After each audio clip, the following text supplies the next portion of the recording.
Welcome to About Sustainability, a podcast brought to you by the Institute for Global Environmental Strategies, or IGES. I'm Alice Yamabe, and in this episode, my co-host Dwayne Appleby and I were joined by Philippe Peugeot, Senior Behavioral Scientist at RARE's Center for Behavior and the Environment. This episode is the first in a three-part series exploring how behavioral science can help us tackle some of today's most urgent environmental challenges.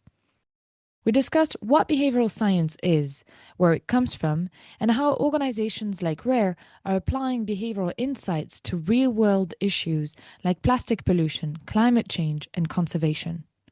We explore key concepts such as nudges, sludges, and behavioral levers. We began by asking Philippe to tell us what behavioral science actually is.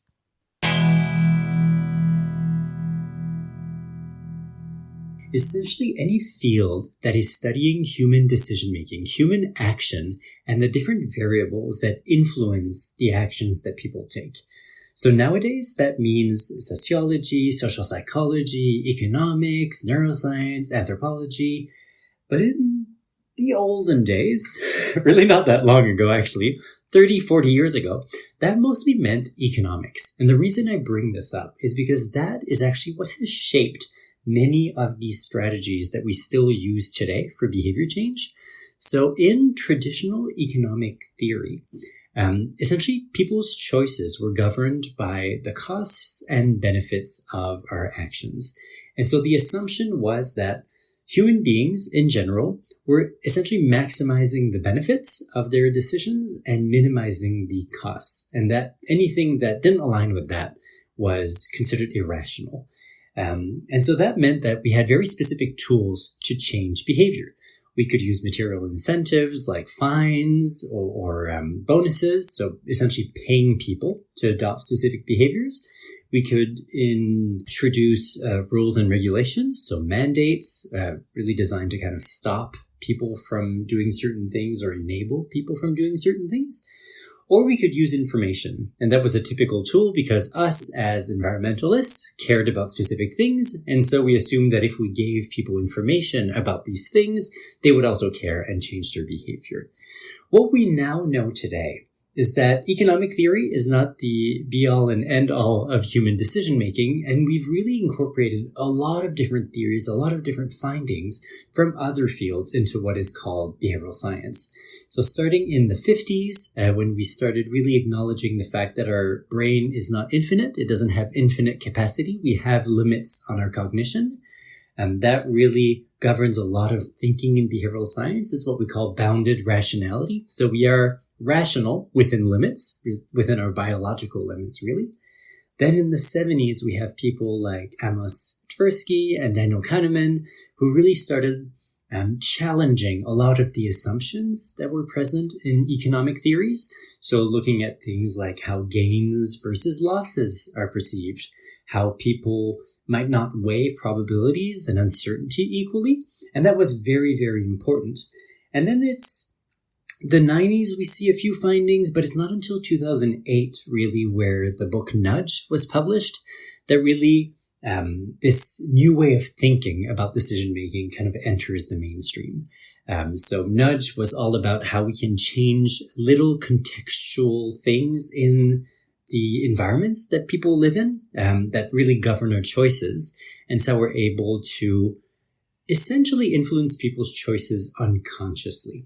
And that was very, very important because it then led and paved the way, really, to what we call nudge units or behavioral science units in government, which fast forward 10 years are now present in almost every aspect of government and every aspect of life, at least in kind of Western countries. So what we mean today by behavioral science is essentially a much broader tool set than kind of the pay them, stop them, tell them from before. And the main insights really that I think are important really for the listeners today is that what behavioral science says these days is that yes, material incentives, rules, and information are all important, but also context matters. So the way that choices are presented to people, the way that we direct people's attention really matters for influencing decision making. We are social animals, so that means that highlighting existing or changing social norms is also very important. Even though economics would unfortunately argue that probably what we see other people doing or what we think other people think of us shouldn't influence decision making, it really does. So that's an important aspect of it.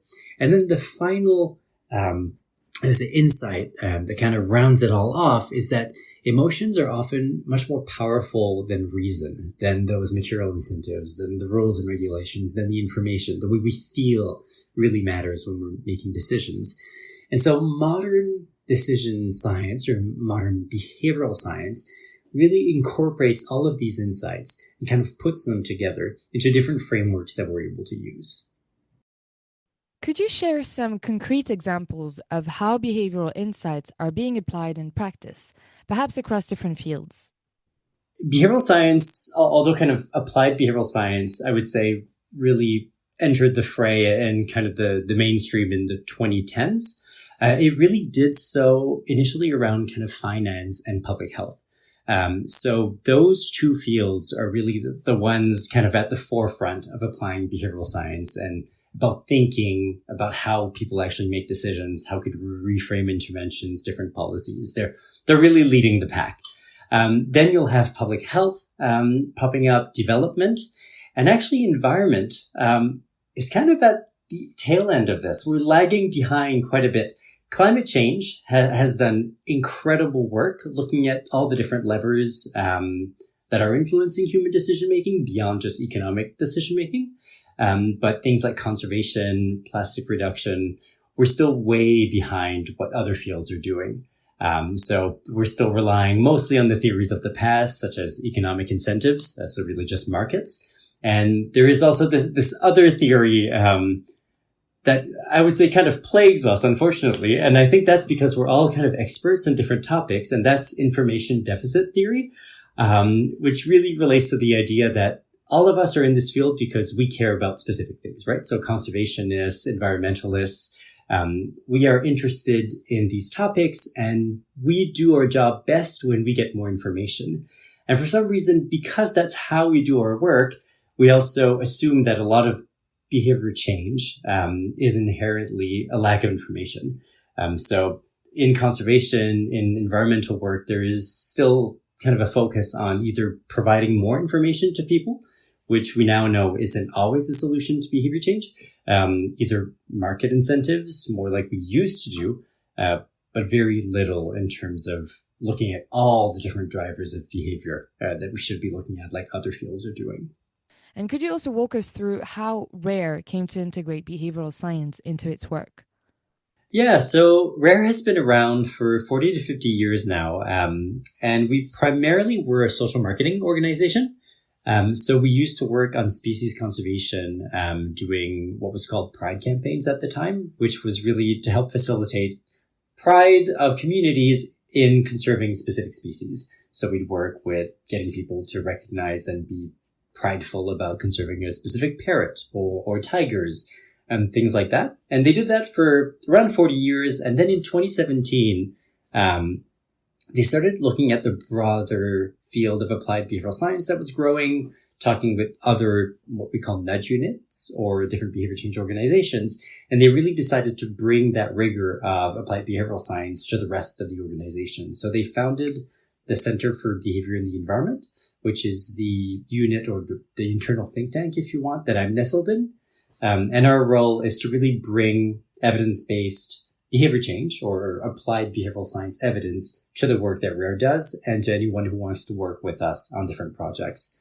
And we do this by both bringing our own framework, so behavior-centered design to the work that we do, which is essentially a design process that lets you leverage insights from behavioral science through different steps in designing an intervention, and also through our own methodological or analytical frameworks. So we have the behavioral levers framework, which essentially defines 6 buckets or types of interventions that you can think of and that you should think of when you're designing a program, a behavior intervention, a policy for changing behavior. So a way to simplify all the insights that are coming out of behavioral economics, social psychology, sociology, neuroscience, etc.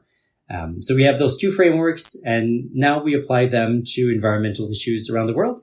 So we have three internal programs. One is in agriculture, one is in fisheries, and the other one is really looking broadly at carbon emissions. I have a bit of a follow-up question. We've mentioned, the book Nudge. It's very highly influential. I recall, myself, in university encountering, this book and really, studying political science and thinking, wow, this is really a game changer in a lot of ways. And I wonder, looking from the environmental perspective now, and in the context of the work that Rare does, is there a distinction between what we would call kind of nudge theory, or what has become known as nudge theory, based on the concepts kind of encapsulated in that book, and the work that Rare does? Is you mentioned a number of different kind of levers of behavior change, and I wonder how the two kind of models overlap. Yeah, so Nudge really became quite famous because it was really challenging kind of the establishment at the time that really relied on, like I said, market incentives and information. And what Nudge was saying is essentially that small changes in our decision context, so in the environment that governs our choices, can have markedly different effects on people's choices in the end. So I was talking earlier about taxes versus rebates. The outcome could be the same depending on how you position it. You could say you either pay a 10 cents bag tax or you get a 10 cents rebate if you bring your own bag, right? The outcome would be the exact same, but just that tiny change in framing changes behavior quite a bit.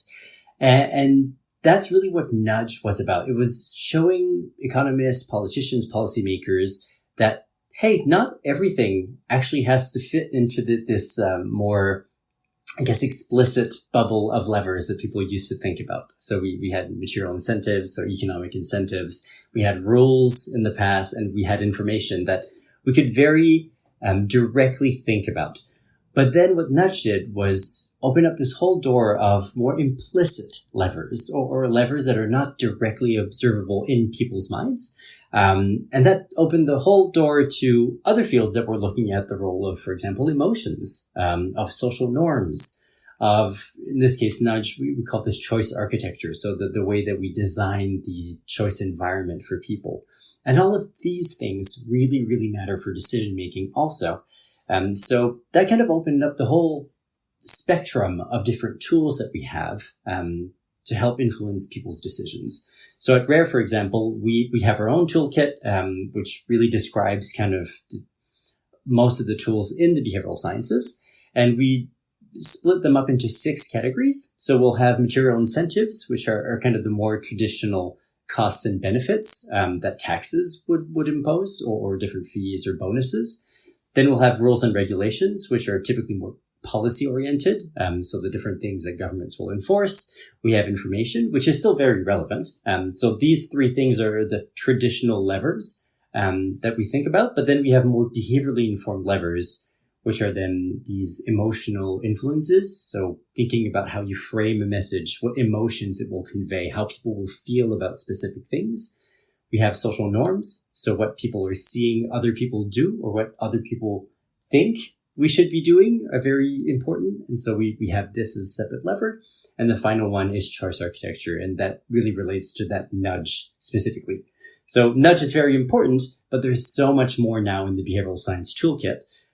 So it's kind of opened the eyes of everyone, but in doing so, we've now integrated so many more levers from different fields that behavioral science has gone way past just behavioral economics and what it was in the 70s or 90s. To what extent are there different strategies to approach, I guess you could say, different levels of decisions, or different entry points? So you can think of there are certainly collective challenges, right? Collective environmental challenges, in thinking of plastic in a riverway. But there's also, individual household level things, or institutional levels. I wonder if there's if there's a difference in the way we approach that, in the different combinations of levers that might work well, or even just what we know about how people respond to these types of interventions. Yeah, so the unfortunate reality is that I can't give you a clean-cut answer to that question, because really context will be the main deciding factor for a lot of these challenges that we're addressing. And context can be the level of influence we're looking at. So are we working with individuals? Are we working with communities? Are we working with institutions? Or are we thinking more at a systems level? So that's one way to think about it, but also the context of the decision itself. What kind of decision is it? How is it being driven? What are the different factors that are coming into play? And so on that later note, I think one thing that is still quite fascinating and that I love in this part of the work is that you do see buckets of challenges kind of emerging over time and repeating over and over. So environmental challenges are very different and vary quite strongly really across different contexts. But the types of decisions that we're asking people to do are also quite similar across the different contexts. And so, for example, there's kind of three main buckets that we tend to see. The first one will be really decisions that are more based out of habits or that are not really highly consequential for the individual at the time where they're making that decision. So you can think of like choosing a plastic bag over a reusable alternative. For us, in the moment, it doesn't have that much impact. And it's something we really do out of routine, out of habit. But that's kind of one big bucket of things that we tend to see. It relates to diet choice. It relates to plastics. It relates to a whole host of different situations. And there's specific ways of tackling this also.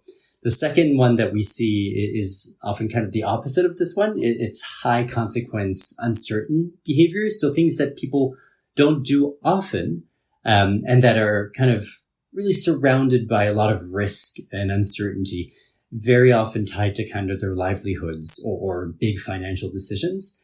So one good example of that is we do a lot of work with farmers in Latin America. And a lot of the choices there are about going from kind of this old intensive agriculture model to more regenerative style agriculture. And that requires a lot of new different practices. And it's very risky because they have experience with the old practices, but not the new. They don't know exactly what to expect. And kind of information alone isn't going to help with that. So that's the second bucket. And we see that with a lot of things, either people adopting solar panels or electric vehicles, adapting new practices. So really that second bucket there. And then the last one that we tend to see quite a bit in conservation actually, is all about these issues that really require everyone to cooperate for it to make sense kind of financially and rationally. So you can think of, these collective dilemmas, cooperation dilemmas, collective action dilemmas, we call them in the field, that really come into play here. So Rare does a lot of work here with fisheries, in the global south, and we'll be working with different fishing communities to kind of help create reserves in their local fisheries area. Unfortunately, that can be a great solution if everyone participates. But if you're creating a reserve and only a few fishers are actually following the rules and the others are not, everyone kind of loses out in the end.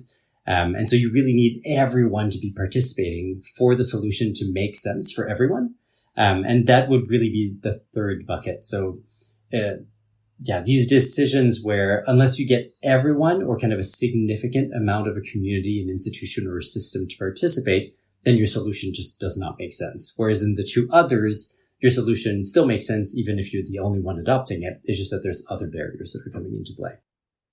Can you tell us more about how you decide where is the most effective? Like what type of decision will have the most effect in terms of protecting the environment or mitigating climate? What will be easiest to do? And how do you tailor your approaches to each type of decision?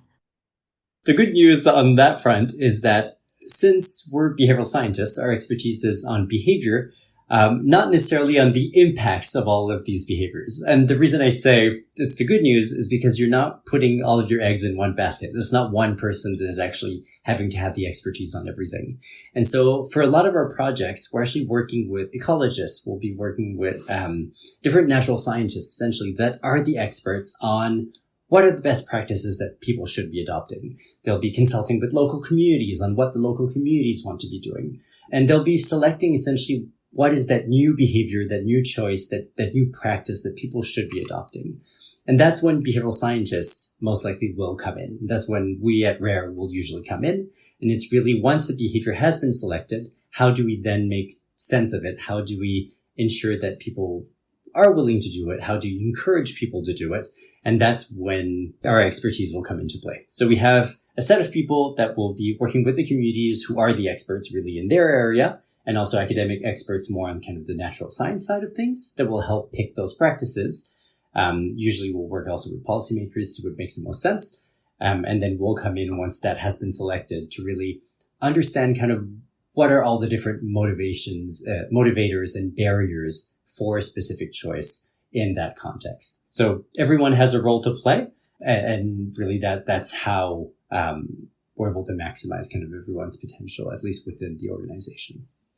I'm wondering if, given that context of thinking about how we best approach this challenge, whichever it happens to be in a different sector. But I wonder if there are some other examples of perhaps successful interventions, perhaps challenging interventions that you could share that are from, a variety of sectors, of course, biodiversity, but maybe, urban spaces, challenges that are unique to cities, or kind of issues of consumption and production, whether that's, a business side or individual waste management. If you just have any examples you could share. If we look more at kind of infrastructure and the design of cities, one thing that comes up a lot is really how can we leverage that infrastructure to help influence kind of the choice architecture of other people's different choices, right?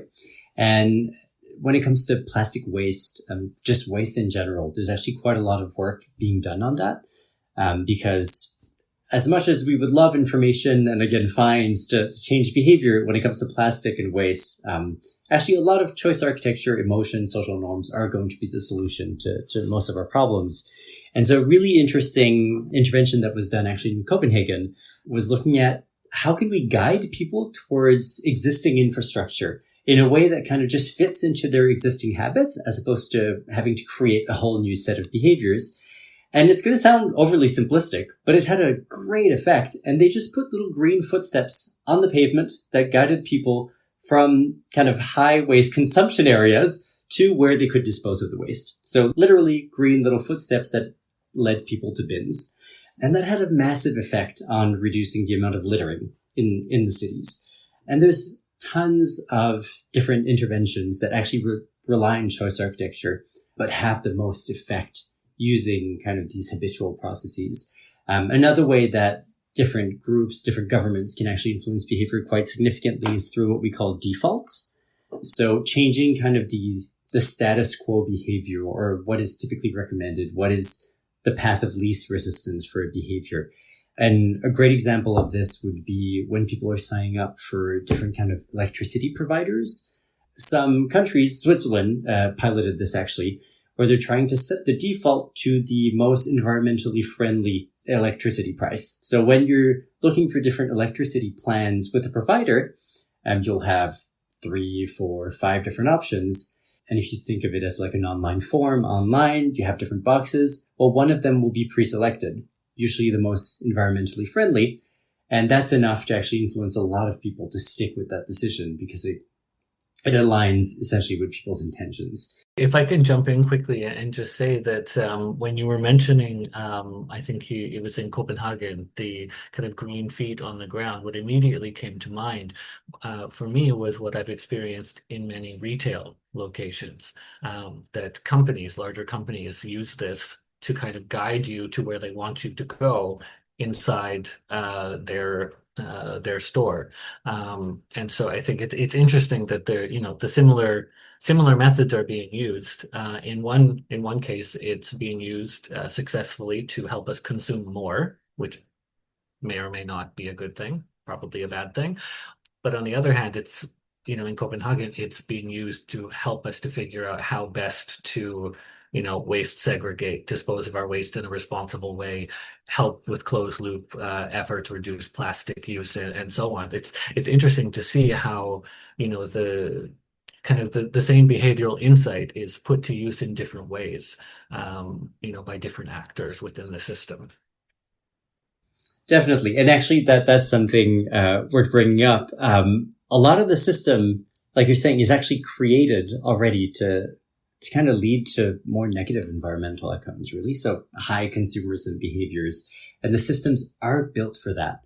And so a lot of the work that behavioral scientists actually do in the environmental space is just kind of reducing the push that systems have towards unsustainable behaviors. Some of your listeners might have heard the term sludge before. If we think of nudges as essentially little changes to people's choice architecture, to the environment in which people make choices that will promote a behavior, a sludge is the opposite. So it's the way that the environment is created to dissuade a good behavior and probably promote kind of a high consumerism, less environmentally friendly behavior. And actually a lot of the work that's being done institutionally with governments is reducing the amount of sludge that is kind of leading us astray away from pro-environmental behaviors. So we're looking at the systems that already exist and trying to think, okay, what is this system actually pushing people towards? And instead of creating a whole new intervention, can we just remove some barriers in this existing system to kind of piggyback on those more implicit processes going on in our heads that we're maybe not aware of, but that are still influencing our behavior quite significantly? I'm realizing as we talk that we're faced with behavior change every day in our lives. But I'm wondering, do you have any concrete example of a sludge that might have been removed from my everyday surroundings and that I might not have noticed, but actually is influencing me towards having a better behavior towards the environment and society in general? You're in Australia, so maybe a sludge that was removed in Australia that people might not have noticed. Actually, Australia is leading the way on a lot of, they call these sludge audits, where they will be looking at whole departments in government and trying to see where is there extra steps that people have to go through to access funding or access grants or access government help, and trying to remove these. So all of these little points of added friction, we call. So there's a lot of work trying to remove that. A lot of digitization work by governments is trying to actually get to that. So how could you remove as many steps as possible to simplify systems, to get people where they want to be quicker? One of the biggest environmental examples I could give you is it used to be very, very hard in many countries to kind of switch to solar power on your house. You needed to go through loops and then different regulations with governments. And a lot of governments are actually trying to simplify that to get people to be able to switch to solar quicker, to connect to the grid quicker when they want to switch to renewable electricity. So these are some of the examples of sludge being removed, but there's all sorts of different examples of sludge. Sludge isn't just friction. It could be kind of any bad eco information. So we're faced with eco labels all the time. A lot of them are confusing. A sludge audit might help you kind of consolidate these and make sure that they're very clear. It could be about unnecessary delays. It could be about disinformation campaigns, trying to reduce the amount of disinformation. We can probably see that there's not a lot of sludge auditing being done on social media these days, but there used to be a lot more. And yeah, the rest of kind of these sludge removal programs are really about the friction in systems, infrastructure that's kind of lagging behind things like this. And how do you decide that a target behavior is actually well fitted for everyone? For example, you were mentioning digitization, and I'm seeing that this is something that they're trying to implement in Japan, but then elderly people might not be as ready to have that change happen in their lives. Maybe sometimes at the individual level, it's not that easy than just implementing like a quick system change.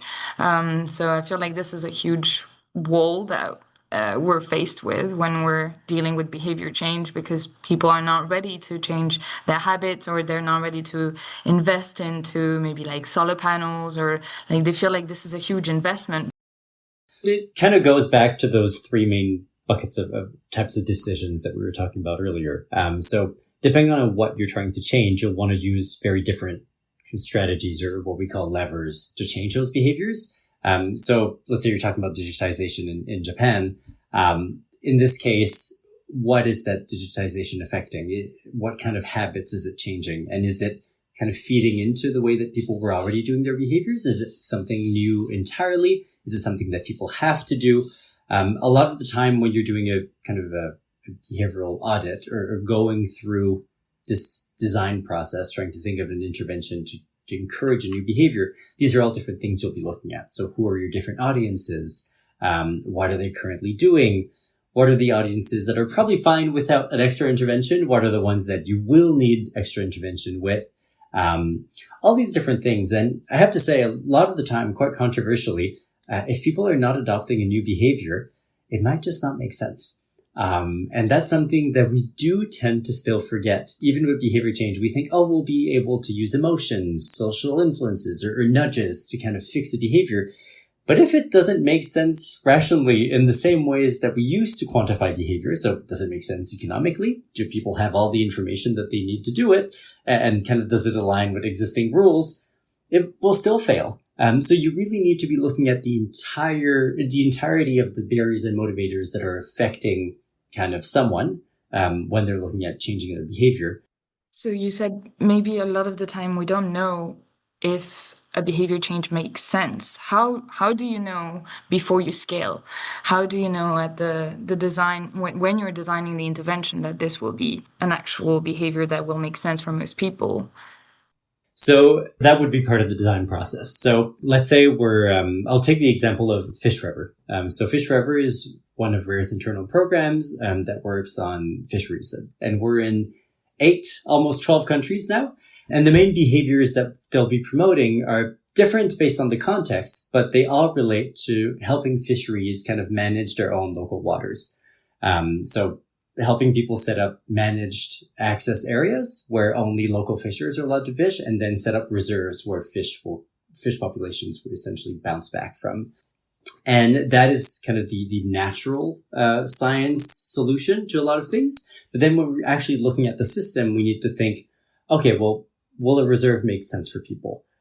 Is this something that their livelihood can sustain? Can they actually stop fishing in certain areas? Can they not? What are the other things that we need to introduce into the system for all this to make sense? Because if you just create a park on paper, it's a problem that might not be enforceable, that people might not follow. So with Fish Forever, for example, we'll help communities create these reserves, but then we also have a whole different side, helping people set up essentially banking co-ops, so that they can kind of weather the storm of that initial drop in fisheries set up by the reserve. So they'll be able to save and have that money accrue on the side if times do get tough because of the reserve. But then over time, as the reserve kind of starts giving off its benefits and more fish are in the area and fishers are actually able to benefit from it, we've been able to essentially kind of bridge that time gap. So even though the behavior didn't make sense at the beginning, we've also looked at what are the other things that we can do in the system to make everything make sense at the end. And that's one thing that a lot of different programs are actually doing. They'll be looking at, okay, what are the other levers, the other things that we need to take into account? And that's where theories of change come into play for programs. So what are all the different things we need to put into place to get that final outcome? And we're only talking about behavior here, but there's a lot of different things that will come into play also for that to happen. Can you just tell us a bit more about what is a theory of change? Because I feel like this is a bit obscure.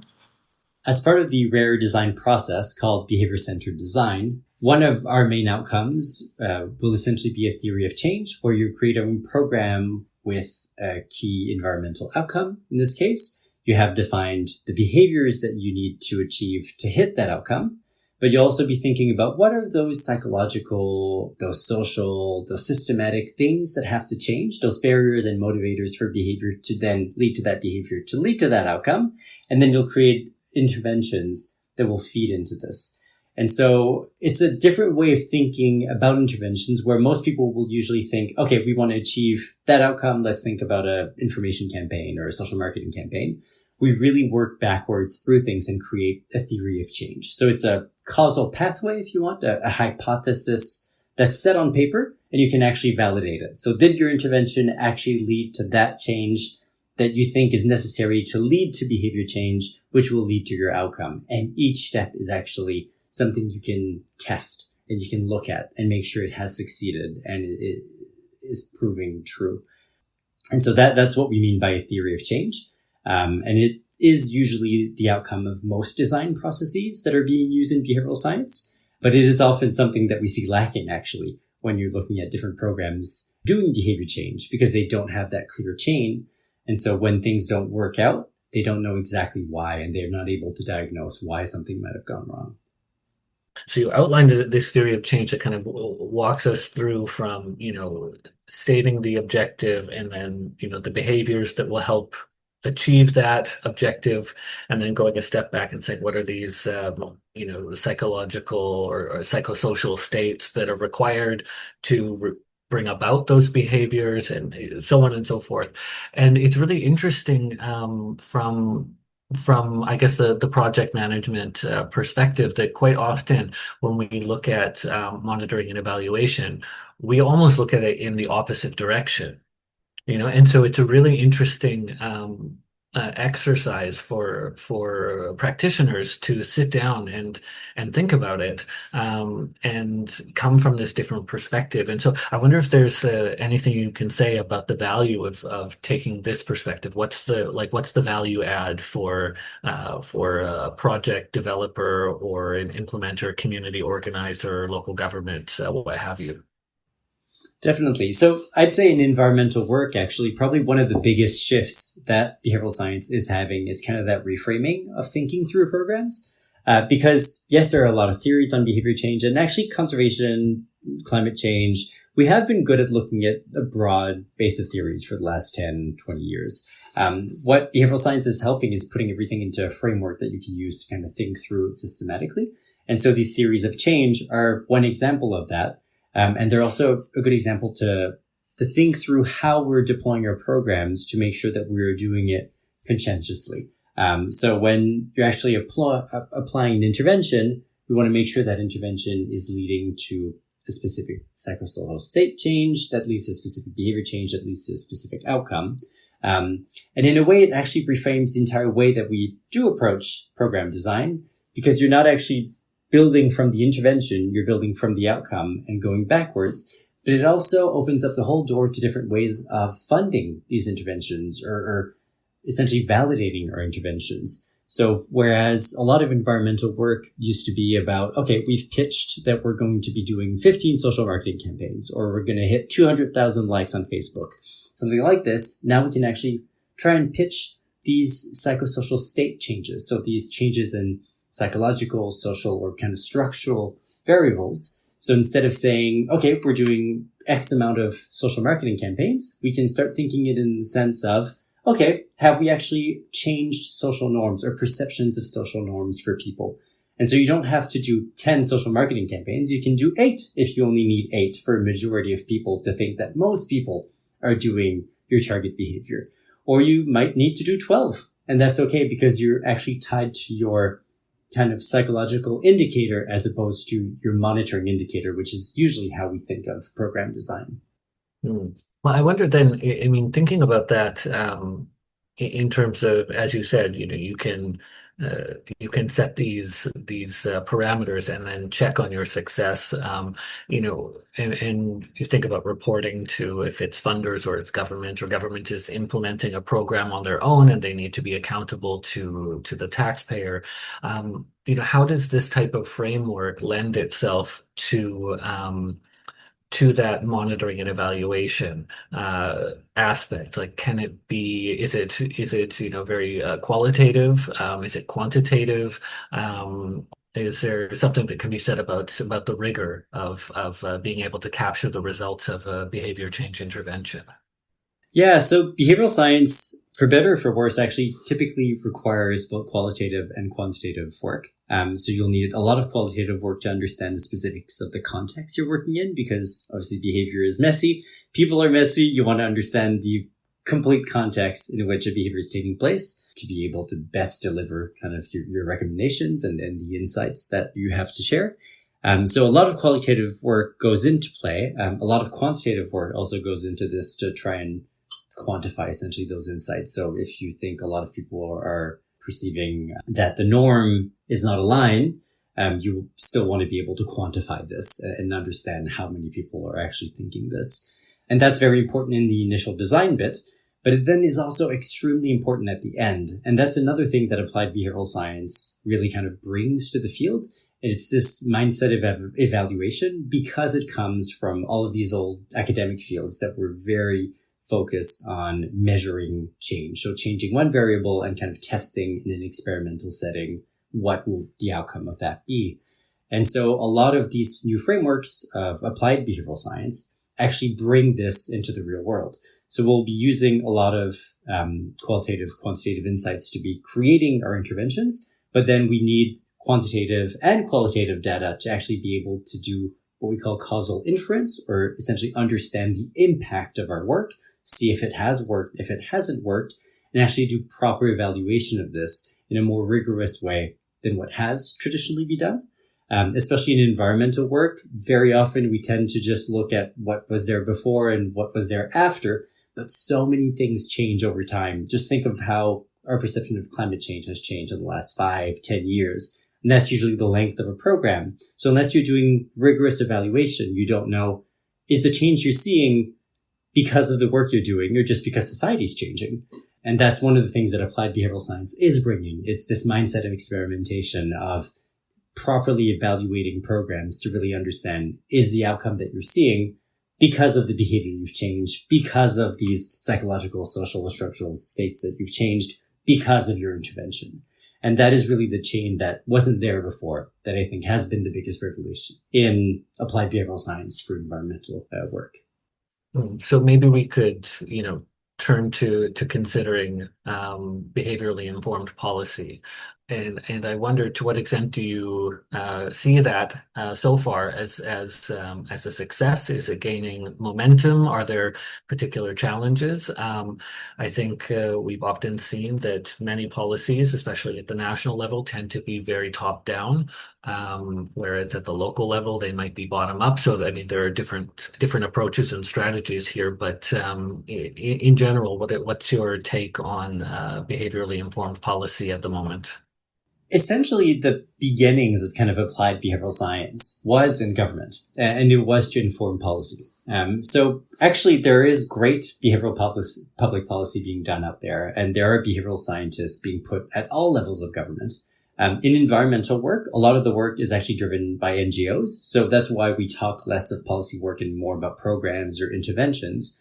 But behaviorally informed policy is essentially just another entrance point, if you want, in the way we can change behavior. So behavioral public policy can still utilize those levers I was talking about earlier of emotions, social norms, choice architecture, and they do. There's a lot of work being done on choice architecture at the level of public policy that kind of then shapes the entire system. So it's not a matter of one or the other. I think because of the way we are siloed in our own organizations, we might think of it as different aspects of behavior change, but really policy is just another name for behavior change kind of at the systems level. And I think that is one mistake that a lot of us make, is that we think behavior changes with the individuals or communities and then policy is a separate other thing. But it's not a mistake that is done across the space in applied behavioral science. I think that is actually something that we do need to fix in the environmental space, where policy is not dissociated from behavioral science. Behavioral science can enrich policy and vice versa. And I wonder, is there, just thinking about, as we were talking about behavioral sciences and designing interventions, programs, and the need to really make them context specific, audience specific. When we're looking at policies that are being developed by different governments in different places, like to what extent are those transferable? Are there kind of core components, things that we see? Like, I mean, we've mentioned plastic bag fees or something. These seem to pop up in many places across the region and globally. And so I wonder, are there kind of key top level takeaways that maybe you've seen for kind of success factors or pain points? Yeah, so if you think of behavioral science kind of as a way to approach behavior change, or as a way to approach the interventions the policies would create, really all it is a greater acknowledgement of all the different things that will influence behavior. So as opposed to specific fields that will focus on just market incentives or just information, things like that, what behavioral science tries to do is really look at the whole array of things that will essentially modify behavior over time. And there are some trends, but also each country, each context will have their own way of looking at these different things, the different things that will be acceptable in that society versus the other. That being said, there are huge trends across the sector for what works and what doesn't work, because we are all human and our brain, by and large, works the same. We have the same structures at the same places, and we have the same algorithms kind of shaping our behavior. So loss framing is always going to be quite effective across a wide array of issues. So not just with bag taxes, but it's done for a lot of other things. Defaults are very important. So one of the main examples of defaults is how a lot of countries switched to organ donations by default when you get your driver's license versus having to opt in for it, which is a tiny amount of effort, but one that actually dissuades most of us to just clicking it. If it's by default, most of us don't opt out. But if we need to opt in, most of us don't do it. So that's another example that can be kind of applied across the board, and defaults are extremely powerful. Of all the choice architecture tools you have out there, defaults are typically among the most powerful ones. Social norms are also something that across the board is very, very effective. If you're able to have a policy that helps enforce specific messaging about how normal something is, how many people are doing something, if you're able to make behavior more observable, that is very powerful. So in the US, a great example is this project related to O-Power, which is all about making more observable people's usage of electricity. They deployed in a bunch of different communities across the country. And essentially what they did was at the end of every month, when people were getting their utility bills, they would also get a ranking of where they fit versus other people in terms of electricity usage. And that seems very simple. And it's something that can be deployed at a policy level, but it had massive impact on electricity usage.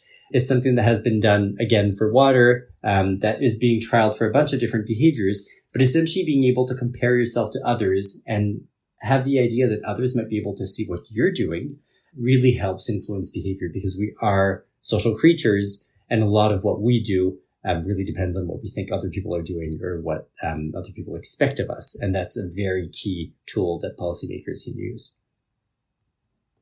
So you said that we're all humans and we might all react in similar ways, but I still feel like maybe some countries or some communities might react better to some levers, especially you mentioned social norms. I feel like this is probably even more powerful in Asian countries. I feel like in Japan, this is probably one of the most powerful levers. How do you assess the different cultures, the different contexts in which you're going to apply your intervention, and how can you sort of anticipate which approach will be most efficient depending on this context?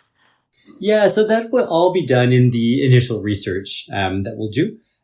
So when you're approaching a project, you obviously want to understand kind of what are the main driving forces in the specific community you're working with. And yes, like I said, we're all human, so we all follow the same principles. But what will really change things is the way that our upbringing, our society, our communities kind of help us ascribe value to specific things or not to other things.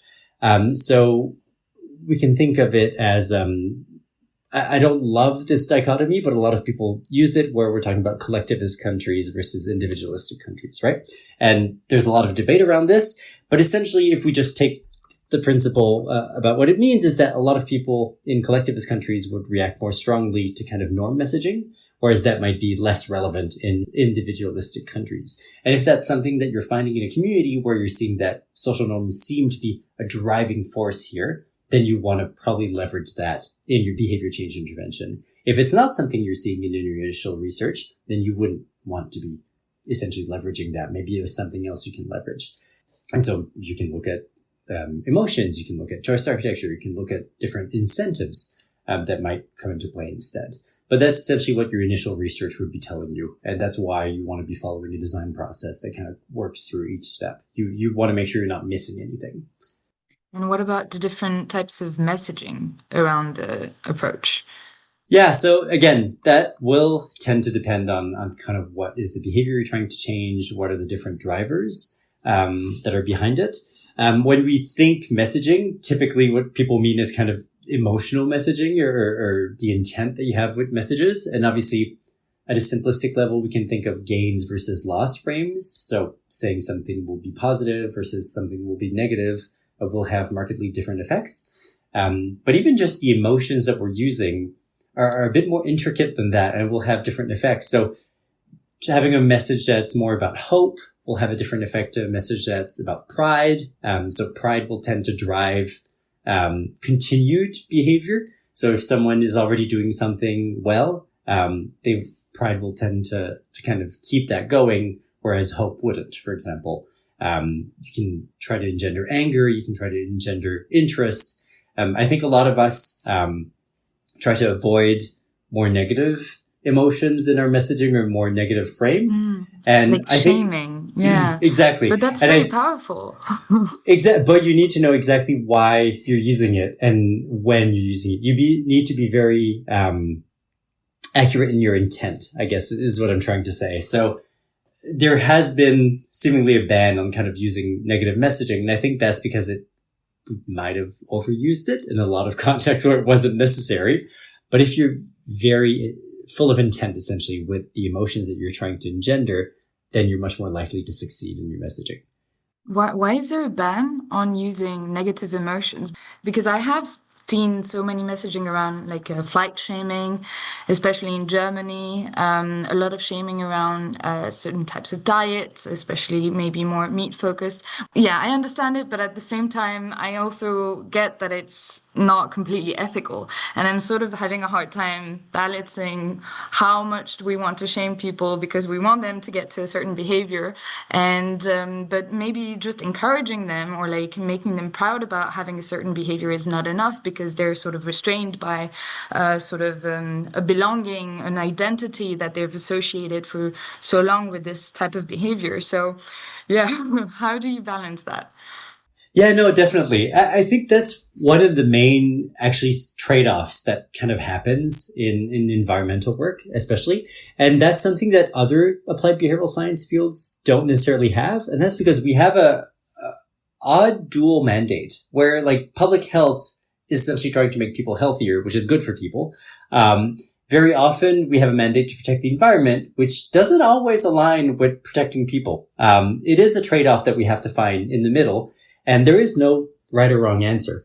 However, there are things you can put in place to ensure that you're not doing unnecessarily harm to different communities or that you're not kind of creating an environment of polarization.